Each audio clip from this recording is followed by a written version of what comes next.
12 ராசி கட்டத்தில் ராகு பகவான் எந்த பாவத்தில் இருந்தாலும் அதனுடைய காரக தன்மைக்கு தகுந்தாற்போல் அதனுடைய தன்மையை வெளிப்படுத்தும். அதேபோல் ராகு பகவான் துலாம் ராசியில் விசாக நட்சத்திரத்தில் இருந்தால் தோஷம் கிடையாது.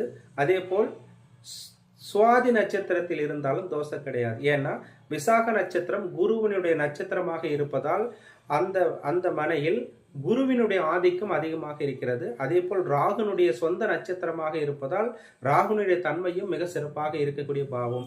ஆகையால் துலாம் மனையில் ராகு பகவான் சுவாதி நட்சத்திரத்திலேயோ அல்லது விசாக நட்சத்திரத்திலோ இருந்தால் தோஷம் கிடையாது.